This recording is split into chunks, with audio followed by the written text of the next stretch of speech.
kayong salamat, Padre Monsignor Tony, Padre King, at Padre Yogo. Daghang salamat. Ang giyawag si Nyor kung na kayo mistake sa katawan nyo. Si Padre Yogo, mistake sa katawan. Bukod lang rin.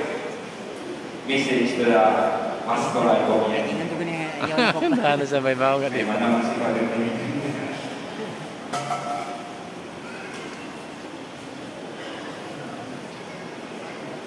So my dear brothers and sisters, I'm not leaving now. I will stay here. So my dear brothers and sisters, first of all, I would like to say thank you very much for this despedida of the parish priest, also to our resident priest here.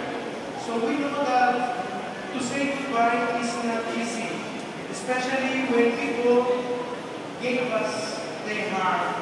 So yes, we want to say that fathers, thank you very much for your service, for your love, and especially because here there is a big community that will miss you. So we know that saying goodbye is not forever, but we are going to say that perhaps see you soon. We wish you the best in your new mission, and we know that wherever you will go, there will be a beautiful community like this waiting for you because all of you are a great priest. So thank you very much for your service. Thank you very much. Thank you, Father Dibu.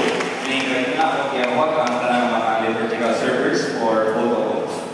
Then after sa liturgical mga servers, choir, collectors, cantors, collectors, Israel ministers, Holy Communion, mga acolytes, nagtrabaho sa opisina. Then after nila, ang PIPC execom, then ang sunod nila, ang paspasilan kamay.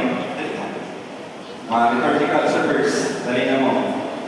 Then, after nila, atong giyawag ang mga chapel officers, the leaders, yung last aning